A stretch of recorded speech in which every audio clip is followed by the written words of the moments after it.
ഓരോ പെരുമഴക്കാലത്തും നീറുന്നൊരു ചോദ്യമാണ് മുല്ലപ്പെരിയാർ. കേരളത്തിന് ഗൗരവമുള്ള ഒരുപാട് ചോദ്യങ്ങളുണ്ട്.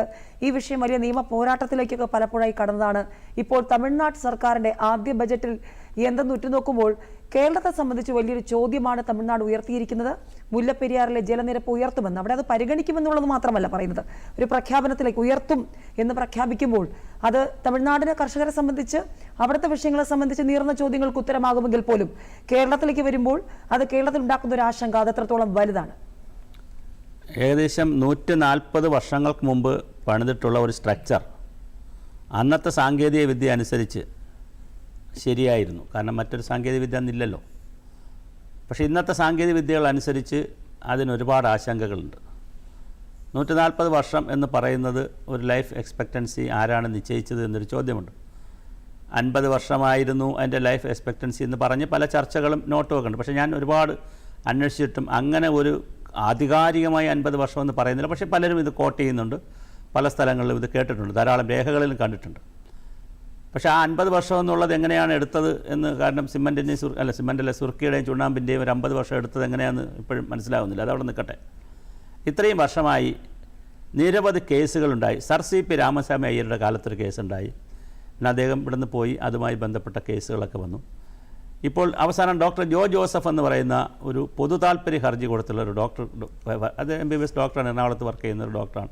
അദ്ദേഹം ഒരു കേസ് കൊടുത്തു. അദ്ദേഹം കേരളത്തിന് ഏതാണ്ട് അനുകൂലമായ, അപ്പോൾ അതായത് 142 അടി കുറയ്ക്കുക അതൊന്നുമില്ല, 2014 142 അടി ആക്കാനൊരു ഉത്തരവ് തമിഴ്നാട് വാങ്ങിച്ചെടുത്തു. അന്ന് നമുക്ക് വേണ്ടത്ര നല്ല ഹോംവർക്ക് നമ്മൾ ചെയ്തെങ്കിലും, ഗവൺമെൻറ് നല്ല ഹോംവർക്ക് ചെയ്തെങ്കിലും സുപ്രീം കോടതി വേറൊരു സ്റ്റാൻഡ് എടുത്തു. അത് സുരക്ഷിതമാണെന്നൊക്കെ പറഞ്ഞ് ഒരു സ്റ്റാൻഡ് എടുത്ത് അവസാനം 142 അടി കൊടുക്കാമെന്നൊക്കെ പറഞ്ഞു. അപ്പോൾ അതിനെതിരെയാണ് ഡോക്ടർ ജോ ജോസഫ് പോയെങ്കിലും അദ്ദേഹത്തിന് ആ 142 അടി കുറയ്ക്കാനുള്ളൊരു വിധി കിട്ടിയില്ല. പക്ഷേ എന്നാലും അത്യാവശ്യം 1-2 വിധി കിട്ടി. 1-2 കാര്യങ്ങൾ അദ്ദേഹത്തിന് അനുകൂലമായി, അദ്ദേഹം മീൻസ് സ്റ്റേറ്റിന് അനുകൂലമായി കിട്ടി.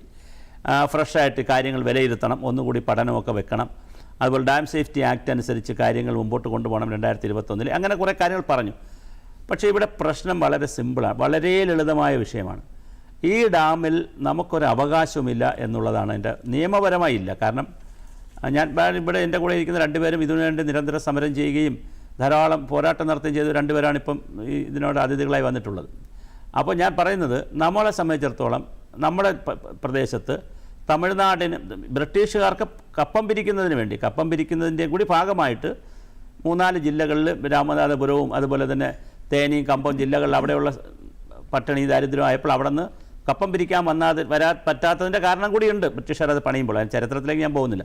പക്ഷേ അങ്ങനെയൊക്കെ വന്ന് പണിത് വച്ചിട്ട് ശരിക്കും പറഞ്ഞാൽ നമുക്ക് അതുകൊണ്ട് യാതൊരു പ്രയോജനവും കിട്ടിയില്ല എന്ന് മാത്രമല്ല, തമിഴ്നാടിന് പിന്നെ വൈദ്യുതി ഉൽപ്പാദിപ്പിച്ചു പലതരത്തിലുള്ള പ്രയോജനവും തമിഴ്നാടിന് കിട്ടി.